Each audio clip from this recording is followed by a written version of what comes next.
Dan akhirnya hari yang kami tunggu itu tiba, 10 Zulhijjah 1447 Hijriah, Hari Raya Idul Adha. Setelah berhari-hari disibukkan dengan rapat, persiapan, dan berbagai urusan lainnya, pagi itu kami sedikit menghela nafas. Halaman Masjid Darussalam perlahan dipenuhi jamaah. Kurang lebih 500 orang hadir, datang bersama keluarga, datang membawa syukur, dan datang untuk menunaikan ibadah yang hanya hadir sekali dalam setahun. Salat Idul Adha pagi itu dipimpin oleh Ustadz Subhan Husin, sementara khutbah disampaikan oleh Ustadz Abdul Aziz, dan Rizal Zulmi Husin bertugas sebagai Bilal. Suasana berjalan dengan hikmat, takbir berkumandang, doa-doa dilangitkan, dan untuk sesaat, kesibukan yang selama ini memenuhi pikiran terasa menghilang. Usai sholat dan khutbah dilaksanakan, jamaah kemudian mengikuti pembacaan Yasin dan tahlil, sebuah tradisi yang sudah berlangsung puluhan tahun di kampung kami. Dipimpin oleh Ustadz Najamuddin, nama demi nama kembali disebut dalam doa. Orang tua, guru, kerabat, dan mereka yang telah lebih dahulu meninggalkan dunia. Di antara doa-doa yang dipanjatkan pagi itu, kami juga teringat kepada Habib Soleh Asgaf, sosok yang biasanya selalu hadir dalam setiap perjalanan kurban. Kini beliau memang telah tiada. Namun, seperti yang sering dikatakan orang-orang tua, orang baik tidak pernah benar-benar pergi, sebab kebaikannya akan tetap hidup, dikenang, dilanjutkan, dan dijaga oleh orang-orang setelahnya. Dan pagi itu, kami sedang berusaha melakukan hal yang sama, meneruskan amanah.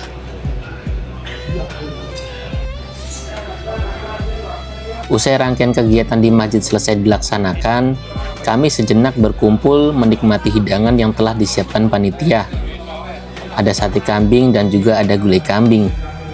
Sebagian berasal dari hewan akikah yang dititipkan kepada panitia. Mungkin karena sejak pagi belum sempat benar-benar duduk santai, makanan sederhana itu terasa jauh lebih nikmat dari biasanya.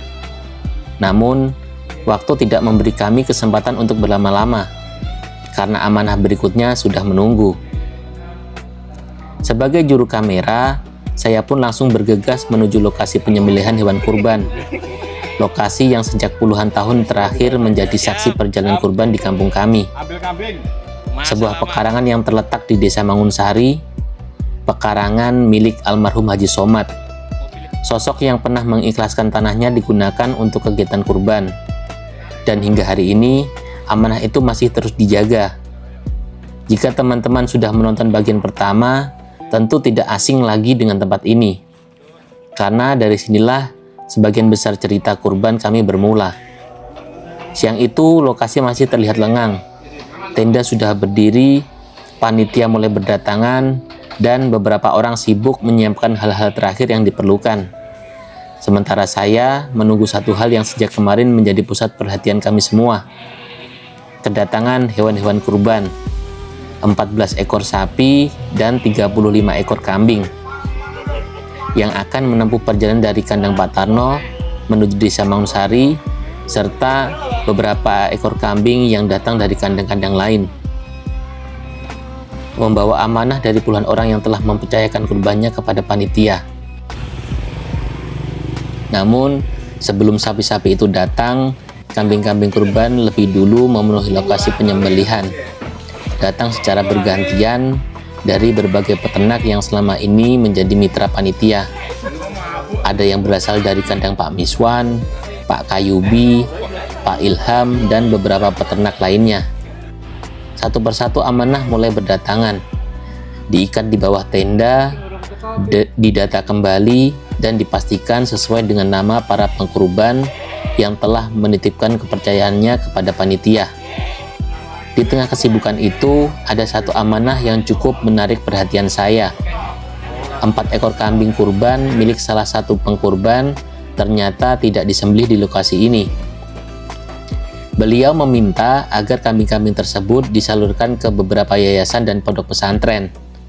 Salah satunya adalah Pondok Raudhatul Hasanain. pondok yang dulu diasuh oleh Al-Habib Mustafa Ba'bud. Artinya, tahun ini panitia mengelola 39 ekor kambing, 35 ekor disembelih di lokasi, dan 4 ekor lainnya disalurkan sesuai amanah dari pengkurbannya. Jumlah yang cukup istimewa, karena dibandingkan tahun sebelumnya yang hanya 16 ekor kambing, tahun ini jumlahnya meningkat lebih dari 2 kali lipat. Bagi kami, itu bukan sekedar angka, tetapi tanda bahwa semakin banyak orang yang ingin ikut berbagi kebahagiaan di hari raya. Bagi saya, pemandangan itu seperti mengingatkan kembali makna kurban yang sesungguhnya, bahwa ibadah ini bukan hanya tentang menyembelih hewan, tetapi tentang bagaimana manfaatnya bisa menjangkau lebih banyak orang, menjangkau mereka yang mungkin tidak kita kenal namanya, tidak pernah kita temui wajahnya, namun tetap menjadi bagian dari kebahagiaan di hari raya. Dan saat kambing-kambing mulai memenuhi area penyembelihan, kami tahu, tak lama lagi rombongan sapi dari desa Penjor akan segera tiba, membawa amanah yang lebih besar dan kesibukan yang jauh lebih panjang dari yang kami bayangkan. Kepada Tuhan, hari ini waktu terus berjalan. Matahari perlahan mulai bergeser ke arah barat. Panitia yang sejak siang menunggu kedatangan sapi sesekali melirik jalan masuk, berharap kendaraan yang ditunggu-tunggu segera terlihat. Karena meskipun segala persiapan telah dilakukan, rasanya ada yang belum lengkap sebelum sapi-sapi itu benar-benar tiba di lokasi. Dan setelah menunggu cukup lama, tepat pukul 3:30 sore, rombongan pertama akhirnya datang. Dari kejauhan, suara mesin pick-up mulai terdengar. Disusul beberapa wajah panitia yang spontan berdiri menghampiri jalan masuk. 4 ekor sapi dari kandang Pak Tarno akhirnya tiba. Diangkut menggunakan 2 mobil pick-up, masing-masing membawa 2 ekor sapi.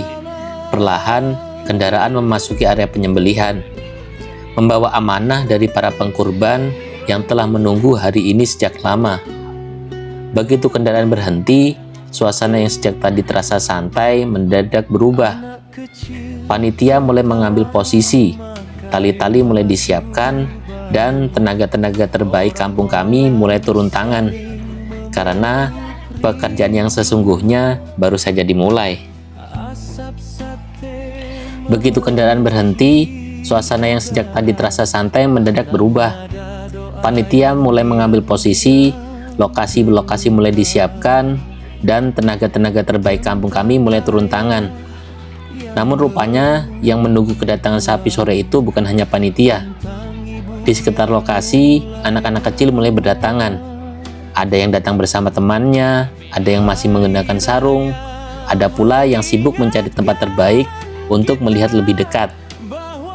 Mereka berdiri di balik pagar, di bawah tenda, atau sekedar bergerombol di pinggir jalan, memperhatikan setiap proses dengan rasa penasaran yang khas. Bagi orang dewasa, mungkin ini hanya proses mendudukkan sapi kurban, tapi bagi anak-anak, ini adalah tontonan tahunan yang selalu mereka tunggu. Sebuah peristiwa yang hanya datang sekali dalam setahun, dan entah kenapa, hari raya selalu terasa lebih meriah ketika ada suara anak-anak yang berlarian di sekitarnya. Sementara mereka asyik menyaksikan dari kejauhan, panitia mulai menurunkan satu persatu sapi dari atas pick-up.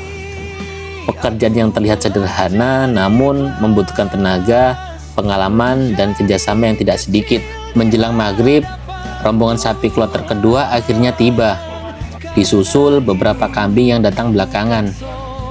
Lokasi penyembelihan yang sejak siang ramai perlahan menjadi semakin penuh. Satu persatu hewan kurban menepati tempat yang telah disiapkan panitia. Sementara langit sore mulai kehilangan warna birunya, matahari perlahan turun di balik perbukitan, dan hari yang panjang itu belum juga selesai. Setelah seluruh sapi kloter kedua berhasil diturunkan, saya memutuskan pulang sejenak. Bukan untuk beristirahat terlalu lama, hanya mandi, menunaikan sholat, dan mengisi kembali tenaga yang sejak pagi terkuras oleh berbagai aktivitas. Karena malam itu kami masih memiliki janji yang belum selesai. Pak Tarno telah mengabari bahwa sisa sapi kurban akan dikirim setelah Isya bersama satu pick-up penuh rumput. Persediaan makan malam dan sarapan bagi hewan-hewan kurban yang esok pagi akan ditunaikan amanahnya. Malam mulai turun, lampu-lampu tenda mulai dinyalakan, dan tanpa kami sadari, hari yang sesungguhnya justru baru akan dimulai beberapa jam lagi. Usai mandi dan menunaikan sholat, saya kembali ke lokasi sekitar pukul 8 malam. Suasana sudah jauh berbeda dibanding siang tadi. Keramaian anak-anak sudah mulai berkurang. Sebagian panitia masih berjaga. Sebagian lainnya sibuk menyelesaikan pekerjaan yang belum sempat dituntaskan. Di bawah cahaya lampu tenda, hewan-hewan kurban tampak beristirahat setelah menempuh perjalanan yang cukup panjang. Malam itu terasa tenang, namun ketenangan itu tidak berlangsung lama. Sekitar pukul 9 malam, kendaraan yang kami tunggu akhirnya datang. Sisa hewan kurban dari kandang Pak Tarno tiba secara bertahap, menyempurnakan seluruh amanah yang telah dipercayakan kepada panitia tahun ini. Bersama rombongan itu, datang pula satu pick-up penuh rumput yang sebelumnya telah dijanjikan Pak Tarno. Persediaan makan malam dan sarapan untuk hewan-hewan kurban sebelum esok pagi disembelih. Bagi sebagian orang, mungkin itu hanya rumput. Tapi malam itu, saya melihat sesuatu yang lebih dari sekedar pakan ternak.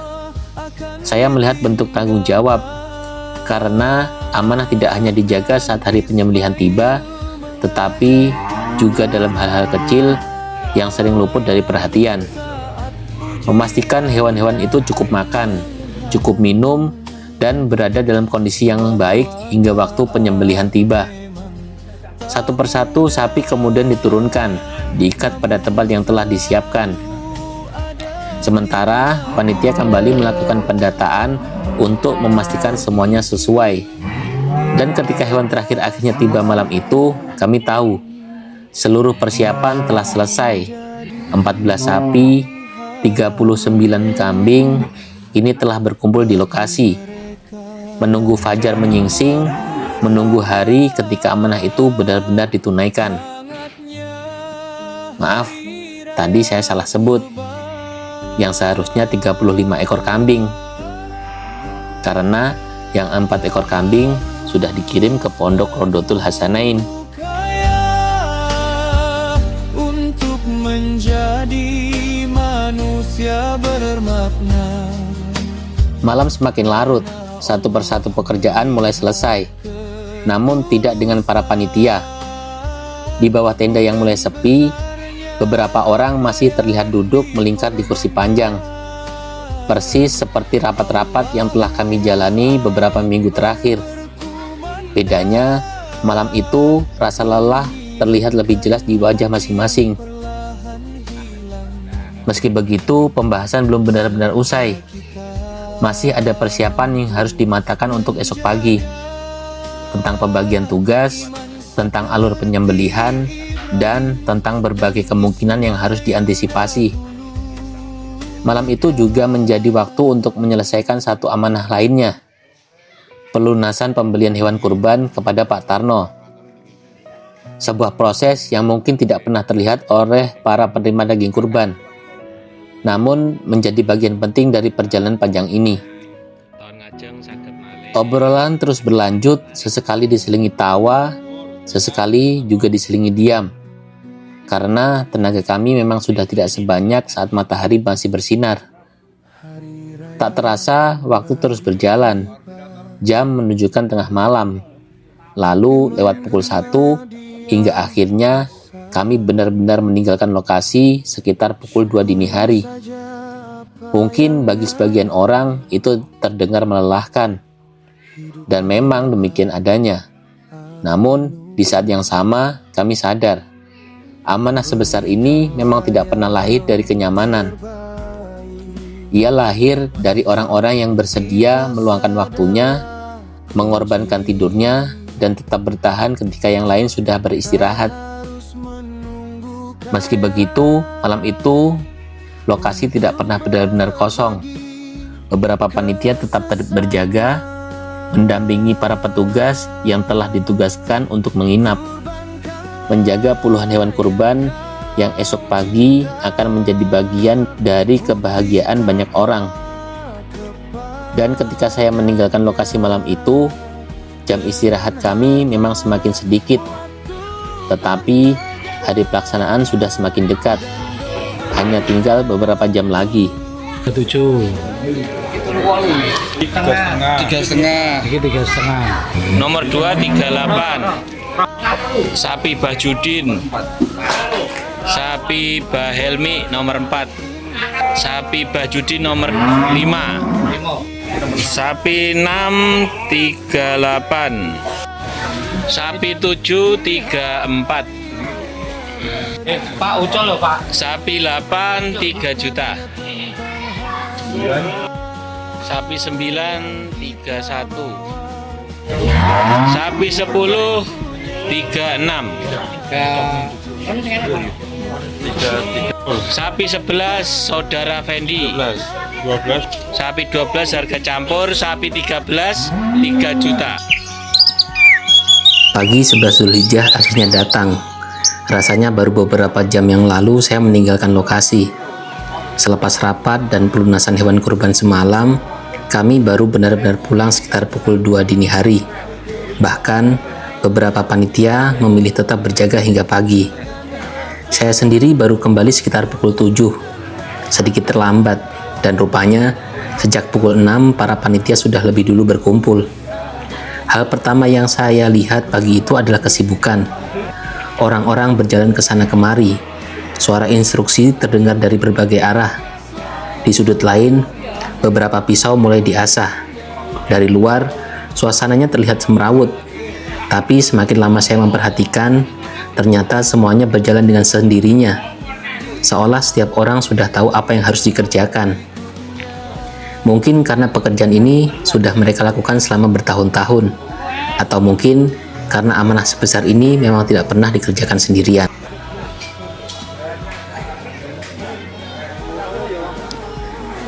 Dari pagi itu saya baru menyadari satu hal. Keramaian yang terlihat semeraut sejak tadi ternyata memiliki jalannya sendiri. Setiap pos sudah memiliki tugasnya masing-masing. Bahkan di setiap titik, panitia memasang banner sebagai penanda alur kerja. Mulai dari pos penyembelihan, berlanjut ke proses pemotongan, kemudian menuju meja penimbangan. Dan setelah daging selesai dikemas, bungkus-bungkusan itu akan melanjutkan perjalanan berikutnya, menuju pos distribusi. Lokasinya berada di Masjid Darussalam Kampung Dalem, tempat para penerima kurban menukarkan kupon yang telah dibagikan sebelumnya. Saya rasa hal-hal seperti ini sering luput dari perhatian, karena yang biasanya terlihat oleh masyarakat hanyalah pembagian dagingnya. Padahal sebelum sampai ke tangan para penerima, ada perjalanan yang cukup panjang. Dan pagi itu, perjalanan tersebut sudah dimulai. Mat, senyum tak Mat? Senyum Mbak.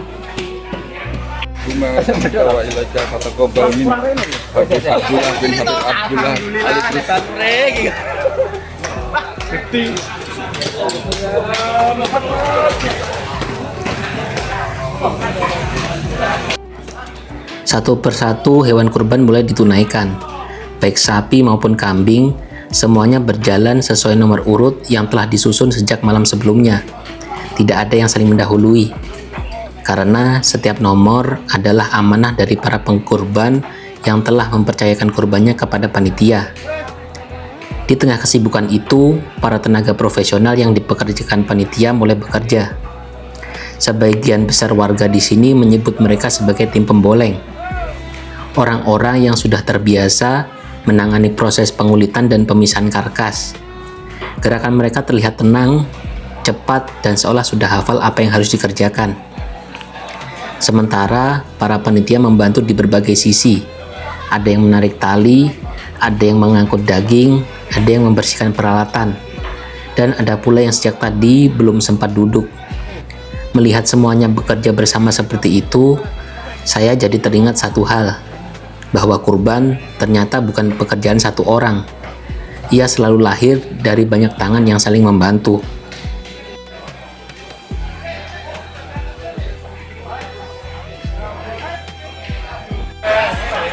Bangga bakwe aja kita. Karo Bang Malik.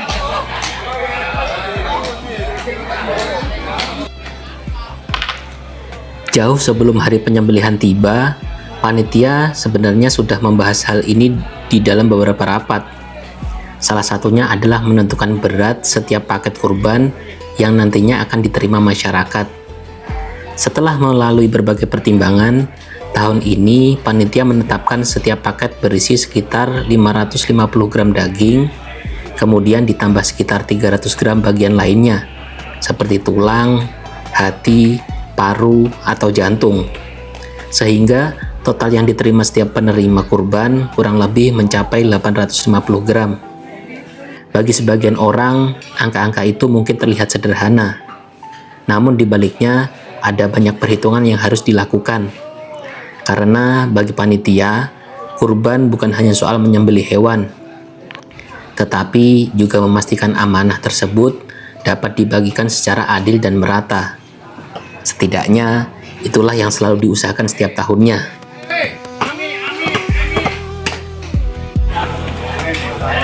Nah. Nggih. Kadungane padamu. Amin amin.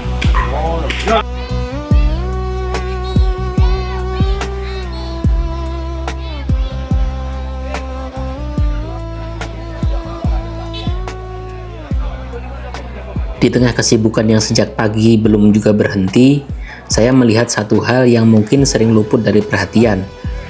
Bagian konsumsi rupanya tidak pernah benar-benar sepi. Sejak tadi, mereka terus mondar-mandir menyiapkan kebutuhan panitia. Ada buah-buahan, ada gorengan yang baru datang, dan tentu saja, kopi yang seolah menjadi bahan bakar tidak resmi bagi sebagian besar panitia. Beberapa gelas es juga mulai bermunculan di atas meja, memberikan sedikit kesegaran di tengah suasana yang sejak tadi terasa begitu padat. Sesekali para panitia yang lewat berhenti sejenak, mengambil gorengan, meneguk kopi, lalu kembali melanjutkan pekerjaannya. Saya rasa di tengah pekerjaan yang panjang seperti ini, hal-hal sederhana seperti secangkir kopi dan sepotong gorengan ternyata mampu membuat suasana menjadi lebih hangat. Dan mungkin itulah alasan mengapa bagian konsumsi selalu menjadi salah satu tempat yang paling ramai didatangi panitia.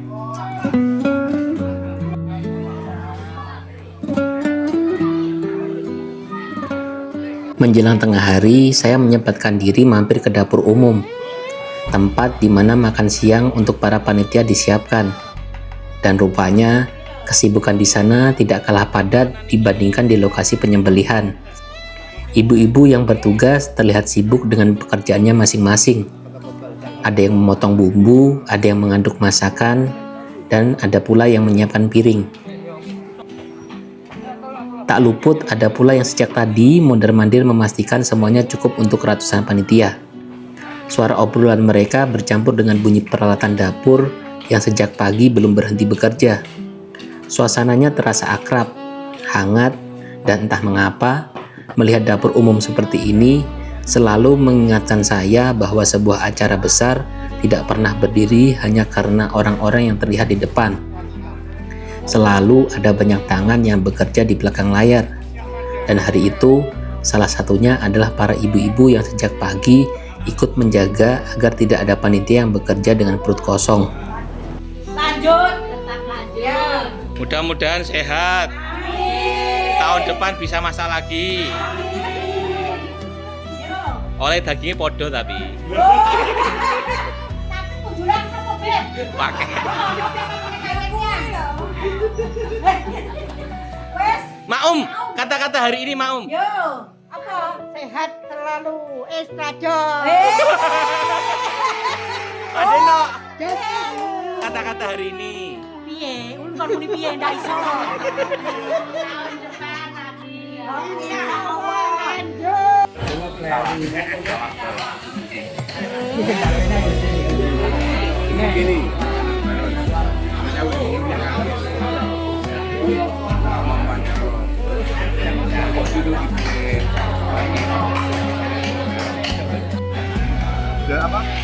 tulangnya lebih besar, lebih tinggi daripada daging. Nah, dibandingkan dengan perempuan, dagingnya lebih volume dagingnya lebih besar, lebih banyak. Sampai di sini.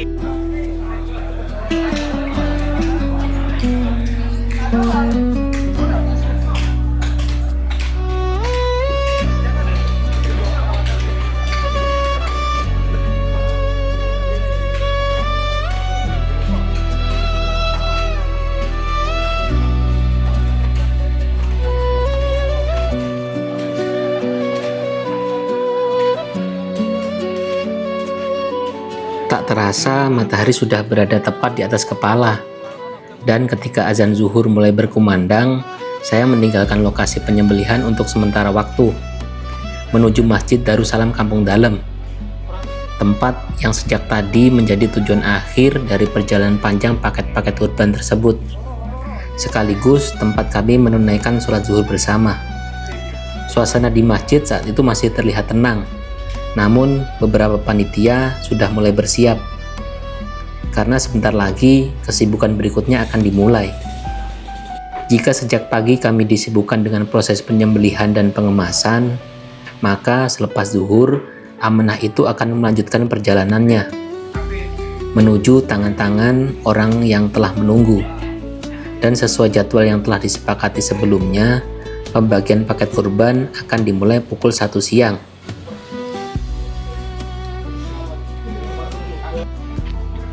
Selepas sholat zuhur, suasana Masjid Darussalam perlahan mulai berubah. Para panitia kembali menempati posnya masing-masing. Sementara itu, bungkusan-bungkusan daging kurban mulai berdatangan ke aula bagian bawah masjid. Satu persatu, perlahan namun terus mengalir. Tak lama kemudian, masyarakat pun mulai berdatangan. Sebagian membawa kupon di tangan, dan sebagian datang bersama keluarga. Dan sejak pukul 1 siang, paket-paket kurban itu mulai berpindah tangan, dari tangan panitia ke tangan para penerima. Kupon-kupon dihitung satu persatu, dicocokkan kembali dengan data yang telah disusun sebelumnya. Karena sejak awal, panitia berusaha memastikan agar semuanya sesuai dengan perencanaan yang telah dibuat.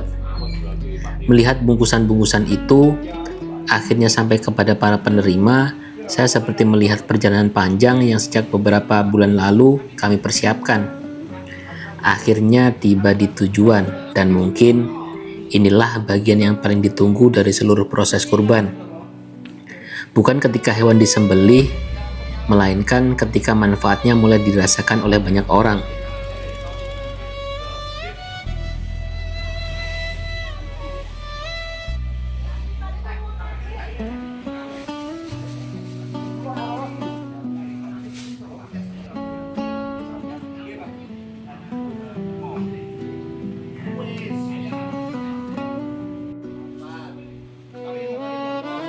Ada satu pemandangan yang hampir selalu saya temui setiap tahun, dan rupanya tradisi itu kembali terulang pada pelaksanaan kurban tahun ini. Selain membagikan paket kepada para pemegang kupon, panitia juga biasanya menyisihkan perhatian kepada masyarakat yang datang tanpa membawa kupon. Sebagian dari mereka bahkan sudah cukup akrab bagi para panitia. Ada tukang beca, ada pemulung, dan ada pula masyarakat lain yang memang membutuhkan. Mereka bukan bagian dari daftar yang disusun panitia sejak awal. Nama mereka tidak tercatat di lembar pembagian. Namun entah mengapa, setiap tahun mereka selalu datang, dan para panitia pun sudah memahami hal itu. Hanya saja, ada satu kesepakatan yang selalu dijaga. Para pemegang kupon tetap menjadi prioritas utama, karena mereka sudah terdata sejak awal.